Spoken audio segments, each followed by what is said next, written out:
l'aventure, c'est quoi? C'est 15 apprenants et apprenantes. J'insiste sur le apprenante. On n'en a pas beaucoup sur cette promo. On a deux dames qui ont rejoint le groupe. Donc j'appelle aussi toutes les candidates qui ont un peu de passion pour le numérique de venir nous rejoindre parce que de venir candidater. C'est important d'avoir cette présence féminine sur les groupes, ça apporte beaucoup de choses. Donc 15 candidats, candidates qui ont un point commun, ça va être la passion surtout. Parce qu'ils viennent tous de secteurs et métiers différents, ils sont tous plutôt avec des bases très simples, on va dire, dans le numérique.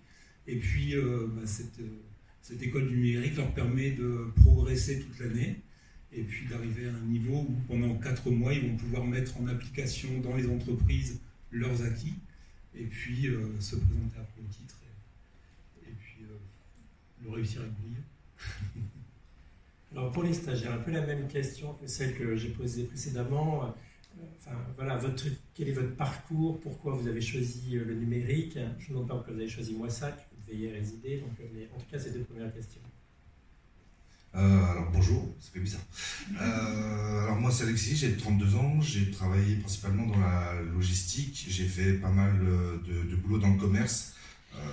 Par la suite j'ai travaillé 3 ans dans la police nationale et au final j'ai décidé de me lancer donc, dans l'informatique. On m'a donné la chance et ça faisait des années que je voulais faire ça. Et j'ai sauté sur l'occasion et voilà, c'est ce qui fait que je suis présent ici en fait. D'accord. Et Elissa? Bonjour tout le monde. Donc moi j'ai commencé mes études en secrétariat. J'ai passé mon BEP et mon bac pro. Après j'ai travaillé uniquement en restauration. Et j'ai toujours été attirée par le web, par le design et la création. Donc du coup je suis allée faire une certification web designer. Et après j'ai découvert BGE et j'ai voulu me perfectionner un peu plus dans le code. Donc faire une formation de développement web. D'accord, merci. On sait que souvent, notamment dans le domaine du numérique, on a affaire à des affaires qui sont collectives, on fait des projets ensemble, donc il y a ce parcours personnel, mais il y a aussi ce collectif. Et donc, qu'est-ce que vous avez créé? Qu'est-ce qui s'est passé sur ce collectif à Moissac? Sur cette formation, on insiste beaucoup sur les projets collectifs, justement, de les faire travailler en mode projet. C'est quelque chose qui est important, parce que ça permet de souder les groupes. Et donc, cette année, on a travaillé sur un cahier des charges pour une application de découverte du code. Donc, ils sont tous attelés, ils avaient un point de départ avec une petite charte graphique et puis quelques idées. Et puis, tous ensemble, ils ont travaillé sur l'apprentissage du code, en le mettant en application sur ce projet commun pour le collectif. Donc je vais leur laisser... Vous pouvez nous présenter ce projet commun, vu de votre fenêtre?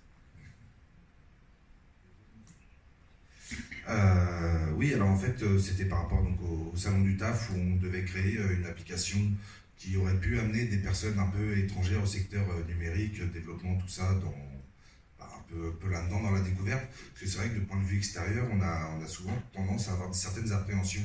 Moi, quand je vois mes proches et je leur dis que je travaille là-dedans, pour eux, le développement, c'est des images qu'on met sur une page et c'est bon.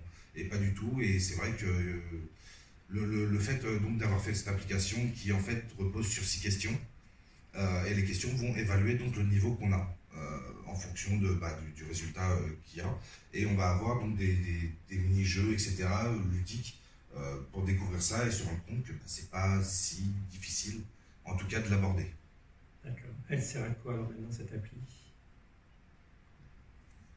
Donc du coup, maintenant on va pouvoir l'utiliser dans plusieurs salons pour pouvoir présenter justement le domaine du numérique et le développement web. D'accord, et je me retourne vers le coordinateur pédagogique. Qu'est-ce qu'on en retire d'une expérience comme celle-ci? Qu'est-ce qui change chez ces étudiants apprenants? Ce qui est très bien, c'est que ça les met de suite en face de la réalité. C'est-à-dire que toutes les applications qu'ils vont utiliser pour pouvoir travailler en groupe, toute la méthodologie de travail qu'on leur apporte, c'est ce qu'ils vont retrouver quand ils seront en entreprise. Donc c'est bien les préparer à l'avenir. On arrive à souder le groupe, ça c'est important. Et puis c'est une petite victoire puisqu'ils arrivent ensemble, en commun, à pouvoir faire aboutir quelque chose. Et ce qui est très valorisant, c'est que là, sur ce projet, ils ont pu aller du cahier des charges, donc qui était quelques lignes griffonnées sur un papier, à de l'application et à de l'accompagnement d'utilisateurs. Donc c'est assez valorisant, je pense, puisqu'ils ont pu accompagner sur les salons du taf les personnes qui sont venues tester l'application. Vous pourrez retrouver aussi sur certains salons, puisque c'est une application qu'on fait vivre et qu'on continue à partager dans les écoles, sur les ateliers numériques, des choses comme ça. C'est valorisant même pour mettre dans un CV de pouvoir dire que vous avez participé à ce genre de choses, ça c'est très clair. Et j'ai envie de reposer cette même question un peu aussi, qu'est-ce qui a été difficile pour vous pendant cette formation? Et aussi cette question qui va avec, c'est qu'est-ce qui vous a plu? Parce qu'on est toujours dans l'optique de se dire qu'il y a des gens dans la salle qui écoutent et qui se posent la question de savoir s'ils peuvent ou pas aller là et s'il y a un intérêt à le faire. Donc il faut insister aussi sur qu'est-ce qui vous a plu dans cette formation. Ce qui a plu dans la formation, c'est plein de choses, tout simplement.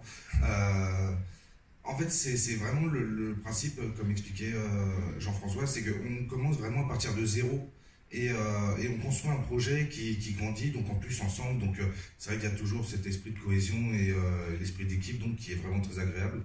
Et on se rend compte donc que c'est très valorisant parce qu'au fur et à mesure où on va faire les applications, les lignes de code, on va développer tout simplement l'application, qu'en fait on a compris des choses et c'est vrai que c'est un sentiment de plein de petites victoires.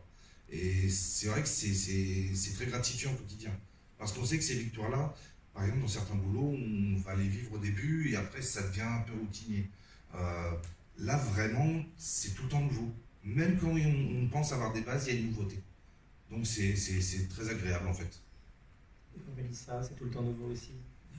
Voilà, c'est exactement la même chose. Tous les jours on apprend. Tous les jours on apprend, on découvre de nouvelles choses et on évolue. D'accord, merci. Je vais laisser le mot de la fin à Jean-François Serlac.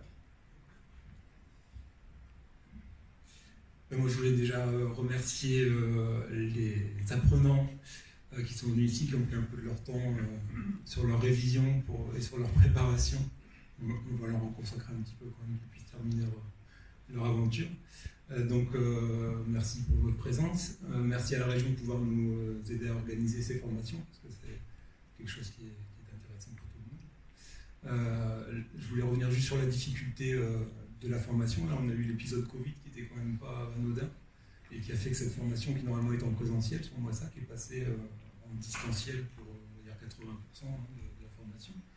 Donc c'est quelque chose qui est un peu délicat quand on s'attend à une formation en présentiel de basculer comme ça.